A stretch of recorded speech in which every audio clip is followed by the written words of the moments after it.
සුබ දවසක් ඔබ සියලු දෙනාට. අදත් අපි එකතු වෙලා ඉන්නේ අපේ Skyarchitec YouTube channel එකත් එක්ක. අදත් අපි ඔබට වෙනද වගේම ඔබේ අතේ ඇති මුදලට ඉදිකර ගැනීමට හැකි ලස්සන නිවසක නිවස් සැලැස්මක් අරගෙන ආවා. අපි මුලින්ම නිවසේ බිම් සැලැස්ම බලමු. මෙය නිදන කාමර දෙකකින් යුක්ත බිම් ප්‍රමාණය වල්ගඩි 780ක නිවසක්. ඊට අමතරව මෙහි විශිෂ්ට කාමරය, කෑම කාමරය, මුළුතැන්ගේ හා නාන කාමරයක් පිහිටලා තිබෙනවා. මෙය පර්චස් 6ක ඉඩමක වුණත් පහසුවෙන් සාදා ගැනීමට හැකි නිවසක්. අපි දැන් බලමු නිවසේ ෆ්ලෝ ඇරේන්ජ්මන්ට් එක. මෙහි ඉදිරිපසින්ම තිබෙනවා පළල 6 අඩි 6කින් යුක්ත වන කුඩා ප්‍රමාණයේ වරන්ඩ එකක්. ඒකට අපි කොලම්ස් 3ක් ඉදිරිපසින් යොදාගෙන තියෙනවා. මේ තියෙන්නේ නිවසේ ප්‍රධාන දොර. එයින් අපි කෙලින්ම ඇතුළු වන්නේ නිවසේ වර්ග අඩි 110කින් යුක්ත වන නිවසේ ලිවිං ඒරියා එකට. ඒකෙදී පහසුවෙන් සෝෆා එකක් හා ටීවී එකක් තබා ගැනීමට හැකිවන ලෙස අවම ඉඩකඩගෙන මේ නිර්මාණය කරා. ඉන්පසු අපි පිවිසෙන්නේ නිවසේ කෑම කාමරයට. කෑම කාමරය සහ මුළුතැන්ගේ එකම අවකාශයක පිහිටන විදිහට තමයි මේ සැලසුම් කරලා තියෙන්නේ. මොකද අපිට මෙහි තිබෙන කුඩා ඉඩ ප්‍රමාණය මනාව කළමනාකර ගැනීමට අවශ්‍ය වූ නිසා.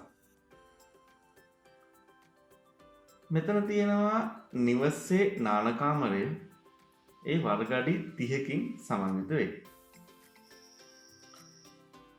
මෙම නිදන කාමරය වර්ග අඩි 110කිනුත් අනෙක් නිදන කාමරය වර්ග අඩි 100කිනුත්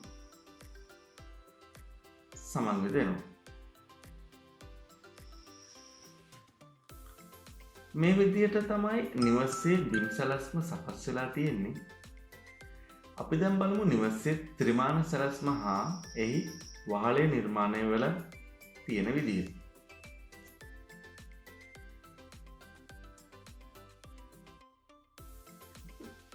මේ තියෙන්නේ නිවසේ ත්‍රිමාණ සැලැස්ම. මේකේ වහලය අපි නිර්මාණය කරලා තියෙන්නේ ගොඩක් සරල වහලයක් විදිහට. මේකේ පිටුපස කොටස පළ දෙකේ වහලයක් ලෙස ඉදිරිපස්ස කාමරයට වෙනම පළ දෙකේ වහලයක් සහ ඉදිරිපස්ස වරන්ඩ එකටත් වෙනම පළ දෙකේ වහලයක් එන විදිහට මේකේ වහලය නිර්මාණය කරලා තියෙනවා. මට හිතනවා ඔයාලට මේ නිවසේ සැලැස්ම පිළිබඳව හොඳ පැහැදිලි කිරීමක් ලැබෙන්න ඇති කියලා. ඉතින් මේ නිවාස සැලැස්ම ඔබට අවශ්‍ය නම් අපිට කතා කරන්න. අපිට පුළුවන් ඔබට ඒ ලබා දෙන්න. ඒ වගේම මෙම නිවස ඔබේ ඉඩමේ ඉදිකර ගැනීමට අවශ්‍ය නම් අපිට පුළුවන් වගකීමක් සහිතව එය ඔබට සිදු කරලා දෙන්න. ඉතින් අදට අපේ මේ වීඩියෝ එක අවසන් කරනවා. නැවත දවසක මේ වගේ ලස්සන වීඩියෝ එකකින් හමු වෙමු. ඔබ සියලු දෙනාටම සුබ දවසක්.